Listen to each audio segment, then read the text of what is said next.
সুপ্রিয় দর্শক শ্রোতা, আমরা অনেক সময় দেখা যায় যে আমাদের অজান্তেই আমাদের দ্বারা গীবত হয়ে যায়। আমরা মানুষের পরনিন্দা করে ফেলি, মানুষের পিছনে দোষ চর্চা করি। অনেক সময় বন্ধুবান্ধবের সাথে আড্ডা দিতে গিয়ে শয়তানের চক্রান্তে কিন্তু আমাদের অজান্তেই এই সমস্ত কাজ আমাদের দ্বারা ঘটে যায়। তো এই যে যাদের গীবত আমরা করে ফেললাম, যাদের পিছনে পরচর্চা পরনিন্দা আমি করে ফেললাম, তাদের ব্যাপারে আমার করণীয় কি, এবং গীবতের যে গুনাহ, পরনিন্দা বা পরচর্চার যে গুনাহ, এই গুনাহ থেকে আল্লাহর কাছে আমি কিভাবে ক্ষমা চাইব, কিভাবে আমি ক্ষমা পাবো, এই প্রশ্ন কিন্তু আমাদের সবার মনে। সুপ্রিয় দর্শক শ্রোতা, গীবত যদি আপনার দ্বারা কারো হয়ে যায় বা কারো গীবত যদি আপনি করে ফেলেন, তো এই ক্ষেত্রে আপনার সর্বমোট 5টা করণীয় আছে। তথা আমরা বলতে পারি যেগুলো হচ্ছে গীবতের কাফারা। গীবতের যে অন্যায়টা আছে, সে অন্যায় থেকে যদি আপনি মুক্তি পেতে চান বা অন্যায় থেকে যদি আপনি ক্ষমা পেতে চান, তাহলে অবশ্যই আপনাকে এই 5টা কাজ করতে হবে। 1 নম্বর যে কাজটা করতে হবে সেটা হচ্ছে আল্লাহর কাছে বেশি বেশি ক্ষমা চাইতে হবে। আল্লাহর কাছে অত্যন্ত আন্তরিকভাবে আল্লাহর কাছে ক্ষমা চাওয়া। কারণ গীবত এটা এমন একটা কবিরা গুনাহ, এই একটা কবিরা গুনাহই কিন্তু আপনাকে জাহান্নামে নিয়ে যাওয়ার জন্য যথেষ্ট। আল্লাহ পাক পবিত্র কোরআনে বলছেন যে আইয়ুহিব্বু আহাদুকুম আইয়াকুলা লাহমা আখিহি মাইতান ফাকারিহতুমু, তোমরা কি কেউ এটা চাইবে যে মৃত মরা ভাইয়ের গোশত খাবে? তোমাদের কি এটা কারো কামনা আছে, বা এটা কি তোমরা কেউ চাইবে? তার মানে মৃত ভাইয়ের গোশত খাওয়ার চেয়েও গীবত করা সেটা কিন্তু বড় অন্যায়। এজন্য গীবত শেখায়ত অবশ্যই পরিহার করতে হবে। যদি কখনো হয়ে যায় তাহলে অবশ্যই আল্লাহর কাছে কায়মনোবাক্যে আল্লাহর কাছে ক্ষমা চাইতে হবে। সবচেয়ে বড় বিষয় হচ্ছে আমরা যখন চোখে পড়ার মতো কোনো অন্যায় করি, যেমন মনে করেন জেনা ব্যভিচার বা এই জাতীয় কোনো অন্যায় করি, তখন কিন্তু আমাদের ভিতরে অনুশোচনা কাজ করে যে আমি অন্যায় করে ফেললাম। কিন্তু গীবত এটা এমন একটা কবিরা গুনাহ, এটার কারণে কিন্তু আমাদের ভিতরে অনুশোচনা আসে না, বা আমরা অনেক সময় বুঝতেই পারি না যে আমরা কত বড় অন্যায় করে ফেলেছি। এজন্য বেশি বেশি আল্লাহর কাছে ক্ষমা চাওয়া, এটা হচ্ছে গীবতের 1 নম্বর কাফারা, বা গীবত করলে এটা হচ্ছে 1 নম্বর করণীয়। 2 নম্বর যে করণীয় সেটা হচ্ছে যার গীবত আপনি করেছেন তার কাছ থেকে আপনার ক্ষমা চাইতে হবে, তার কাছ থেকে আপনার ক্ষমা নিতে হবে। আপনি যার গীবত করেছেন তার হক আপনি নষ্ট করেছেন, তার সম্মানে আপনি আঘাত করেছেন। যেহেতু আপনি তার সম্মানে আঘাত করেছেন, তার হক নষ্ট করেছেন, এজন্য তার কাছে গিয়ে ক্ষমা চাইতে হবে এবং তাকে বলতে হবে যে আমি তোমার গীবত করে ফেলেছি, দয়া করে তুমি আমাকে ক্ষমা করে দাও। আমরা জানি যে বান্দার হক যতক্ষণ পর্যন্ত না বান্দা ক্ষমা না করে, ততক্ষণ পর্যন্ত আল্লাহ নিজেও ক্ষমা করেন না। আল্লাহর হক আল্লাহ ছেড়ে দেন, কিন্তু বান্দার হক আল্লাহ কখনো ছাড়েন না, কখনো তিনি মাফ করেন না। এজন্য আপনি যার গীবত করেছেন অবশ্যই তার কাছ থেকে ক্ষমা চেয়ে নিতে হবে, তার কাছ থেকে ক্ষমা নিতে হবে। তবে হ্যাঁ, এক্ষেত্রে যদি ক্ষমা চাইতে গেলে সে আরও অনেক বেশি রেগে যায় বা আপনার সাথে সে সম্পর্ক ছিন্ন করে ফেলে, এমত অবস্থায় আপনি ক্ষমা না চাইলেও তেমন অসুবিধা হবে না ইনশাআল্লাহ।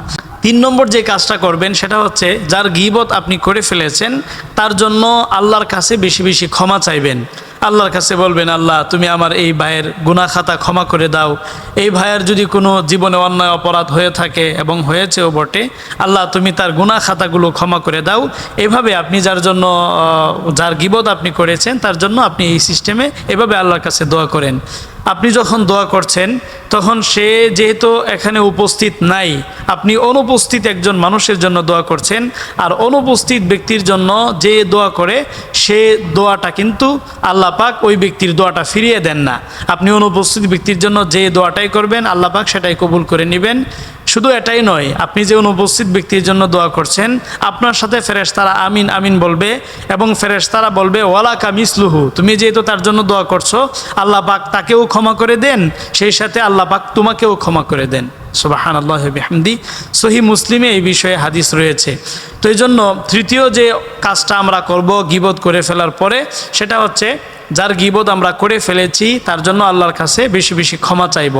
4 নম্বর যে কাজটা করব সেটা হচ্ছে সে যদি মারা গিয়ে থাকে অথবা সে যদি জীবিতও থাকে তবু করা যায়, সেটা হচ্ছে আপনি তার নামে কিছু দান সদকা করবেন।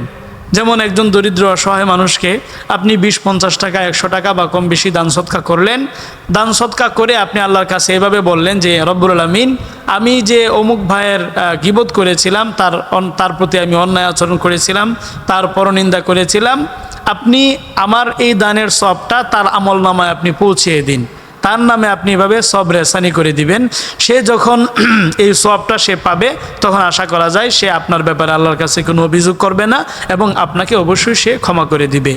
দান সদকা করার মাধ্যমে মৃত ব্যক্তির কবরে যে সওয়াব পাঠানো যায় বা সওয়াব পৌঁছানো যায়, এই বিষয়ে অনেক সহিহ হাদিস রয়েছে, বিধায় আপনি এই কাজটি করতে পারেন।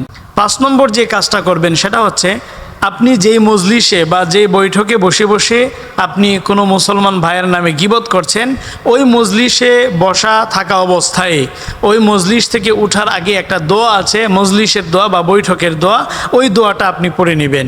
ওই দোয়াটা যদি আপনি পড়েন তাহলে এই মজলিসের মধ্যে যত গীবত শেকায়াত হয়েছে, এমনিভাবে যত অন্যায় অপরাধ হয়েছে, আল্লাহ পাক সমস্ত অন্যায় এবং অপরাধ ক্ষমা করে দিবেন। দোয়াটা হচ্ছে সুবহানাকাল্লাহুম্মা বিহামদিকা আশহাদু আল্লা ইলাহা ইল্লা আনতা আস্তাগফিরুকা ওয়া আতুবু ইলাইক। আই রিপিট, সুবহানাকাল্লাহুম্মা ওয়া বিহামদিকা আশহাদু আল্লা ইলাহা ইল্লা আনতা আস্তাগফিরুকা ওয়া আতুবু ইলাইক। এই দোয়াটা যদি আপনি মজলিস শেষ হওয়ার আগেই পড়তে পারেন, ইনশাআল্লাহ মজলিসে যে গীবত শেকায়াত হয়েছে সেটার গুনাহ আপনি ক্ষমা পেয়ে যাবেন, আল্লাহ পাক ক্ষমা করে দিবেন। তাহলে আজকে আমরা জানলাম যে গীবত শেকায়াত করার পরে বা কারো যদি গীবত কখনো আপনি করে ফেলেন, আপনার দ্বারা যদি কোনো পরচর্চা বা কারো গীবত শেকায়াত হয়ে যায়, তাহলে এক্ষেত্রে 5টা কাজ করবেন, ইনশাআল্লাহ গীবতের কাফারা হবে, আপনি গীবতের গুনাহ থেকে আপনি মুক্ত হয়ে যাবেন, আল্লাহ পাক আপনাকে ক্ষমা করে দিবেন।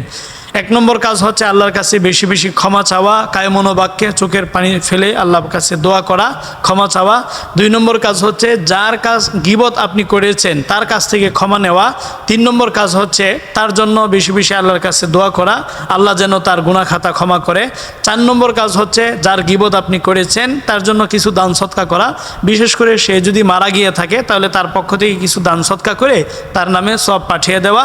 5 নম্বর কাজ হচ্ছে বৈঠক শেষ হওয়ার আগে যে মজলিসে আপনি বসে বসে গীবত করছেন, ওই মজলিস শেষ হওয়ার আগে এই দোয়াটা পড়বেন, সুবহানাকাল্লাহুম্মা ওয়া বিহামদিকা আশহাদু আল্লা ইলাহা ইল্লা আনতা আস্তাগফিরুকা ওয়া আতুবু ইলাইক। এই দোয়াটা পড়লে, এই 5টা আমল করলে ইনশাআল্লাহ আমরা গীবতের কাফারা দিতে পারবো এবং এর মাধ্যমে গীবতের যে অন্যায়, সেই অন্যায় থেকে আমরা আল্লাহর কাছে রেহাই পাবো ইনশাআল্লাহ। আল্লাহ আমাদের তৌফিক দিন।